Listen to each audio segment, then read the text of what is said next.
Hello बच्चों, आपका स्वागत है हमारे चैनल स्टडी विद प्रेम में। और आज की इस वीडियो में हम कक्षा 6 हिंदी के चैप्टर नंबर 14 जो आपके बसंत बुक का लास्ट चैप्टर है, जिसका नाम है वन के मार्ग पर। और इस वीडियो में इसके सारे क्वेश्चन और आंसर को देखने वाले हैं। तो चलिए बिना किसी देरी के क्वेश्चन नंबर 1 को शुरू करते हैं। तो यहाँ पर हम लोग का क्वेश्चन नंबर 1 क्या है, पढ़िए आप लोग पहले क्वेश्चन को। नगर से बाहर निकलकर 2 पग चलने के बाद सीता की क्या दशा हुई। जब नगर से 2 पग चलने के बाद सीता जी हम लोग की चलती है ना, उनकी क्या दशा होती है। तो इसके उत्तर में आप लोग को लिखना है, नगर से बाहर निकलकर 2 पग अर्थात थोड़ी दूरी चलने के बाद सीता जी के माथे पर पसीने की बूंद झलकने लगी। उसके कोमल होंठ सूख गए, वो शीघ्र ही थक गई, क्योंकि सीता माँ जो है हम लोग की एक रानी थी। और रानियों के लिए जो है चलना बहुत ही ज़्यादा दुख की बात होती है। उनके शरीर बहुत ही ज़्यादा कोमल होता है, ठीक है, और उनको जो है बहुत जल्दी थकान हो जाती है। तो प्रश्न नंबर 1 को आप लोगों ने यहाँ पर देख लिया है। ये क्वेश्चन रहा और नीचे में ये रहा इसका उत्तर। आप लोग को भी कॉपी में इसको लिख लेना है। चलिए क्वेश्चन नंबर 2 है। क्वेश्चन नंबर 2 पढ़िए आप लोग पहले। अब और कितनी दूर चलना है, पर्णकुटी कहाँ बनाइएगा, किसने पूछा और क्यों। तो ये कौन और किससे पूछता है, तो इसका उत्तर होगा अब और कितना दूर चलना है, पर्णकुटी कहाँ बनाइएगा। ये शब्द सीता जी ने श्री राम से पूछा, क्योंकि वो बहुत अधिक थक चुकी है। जब सीता माँ बहुत ज़्यादा थक जाती है ना, तब वो श्री राम से पूछती है अब और कितनी दूर चलना पड़ेगा। पर्णकुटी कहाँ, पर्णकुटी का अर्थ होता है जिसमें हम लोग रहते हैं, ठीक है, झोपड़ी। झोपड़ी कहाँ बनाइएगा, क्योंकि मैं बहुत ज़्यादा थक चुकी हूँ, ठीक है। प्रश्न नंबर 2 आप लोग समझ चुके हैं। चलिए प्रश्न नंबर 3 देखते हैं। प्रश्न नंबर 3 है, राम ने थकी हुई सीता की सहायता कैसे की। जब राम जी ने देखा कि सीता माता थक चुकी है, तब राम ने क्या किया, राम जी ने क्या किया। तब राम ने जब देखा कि सीता थक चुकी है, तो वो देर तक बैठकर पेड़ से कांटा निकालने का अभिनय करते रहे। जब राम जी को लगा ना कि सीता माता थक चुकी है, तब राम जी जो है अपने पैर में कांटा चुभ जाने का अभिनय करते हैं और बहुत देर तक जो है कांटा निकालने का वो अभिनय करते हैं, जिससे जो है सीता माता को थोड़ा देर तक आराम करना मिल जाए, जिससे सीता को कुछ देर आराम करने का मौका मिल जाए, अपनी थकान कम हो जाए। मतलब कांटा निकालने का अभिनय के पीछे कारण था कि सीता माता कुछ देर आराम कर ले और उन्हें थकान से मुक्ति मिल जाए, ठीक है। क्वेश्चन नंबर 3 भी आप समझ चुके हैं। ऊपर में ये रहा इसका क्वेश्चन और ये रहा 3 नंबर का उत्तर। हो गया क्लियर। चलिए क्वेश्चन नंबर 4 है। 4 नंबर क्वेश्चन देखिए आप लोग पहले। दोनों सवैयों के प्रसंग में अंतर स्पष्ट कीजिए।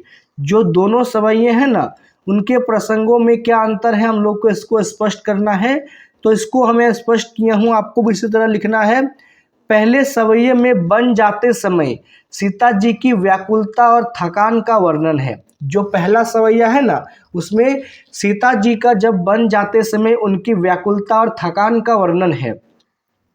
वो अपने गंतव्य के बारे में जानती है, गंतव्य यानी कि अपने कार्य के बारे में जानती है।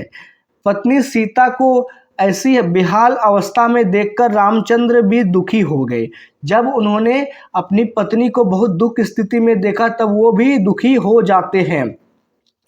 जब सीता नगर से बाहर कदम रखती है, कुछ ही दूर चलने के बाद काफ़ी ज़्यादा थक जाती है, उन्हें पसीना आने लगता है और ओंठ सूख जाते हैं। वो व्याकुलता से श्री राम से पूछती है कि अभी और कितना चलना है, कहाँ पर्णकुटी बनाना है। जब सीता माता थक जाती है, तब वो श्री राम से पूछती है कि और कितना दूर चलना है और पर्णकुटी कहाँ बनाना है। इस तरह सीता जी की व्याकुलता को देखकर श्री राम की आंखों में आंसू आ जाते हैं। दूसरे सेवैये में श्री राम सीता की दशा की मार्मिक चित्रण करते हैं।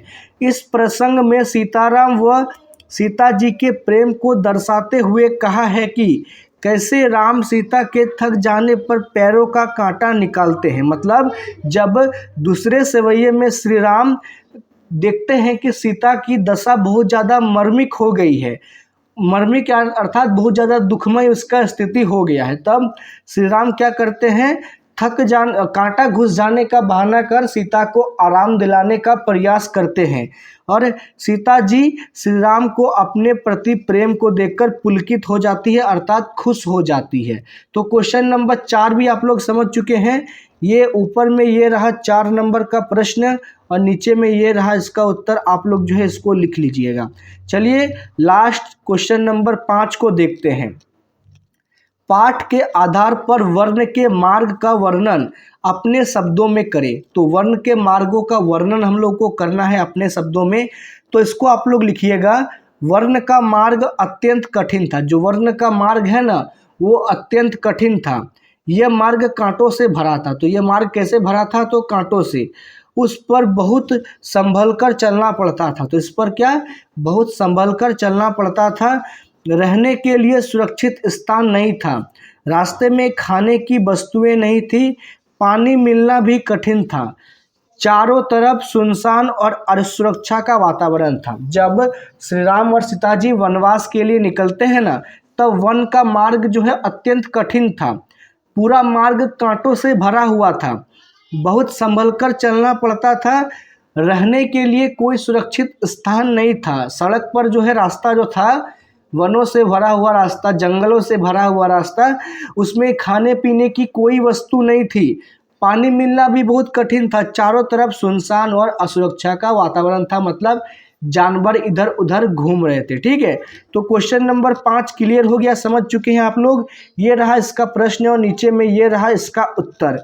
और इसी के साथ हमने जो है इस चैप्टर के सारे इम्पोर्टेंट क्वेश्चन आंसर को देख लिया है और यहीं पर जो है हम लोग का हिंदी बुक समाप्त होता है क्लास 6 का। उम्मीद है आपको वीडियो पसंद आया होगा। अगर आपको वीडियो पसंद आए तो आप इस वीडियो को लाइक कीजिए, हमारे चैनल को सब्सक्राइब कीजिए। मिलते हैं आपके साथ किसी नेक्स्ट वीडियो में। जय हिंद, जय भारत।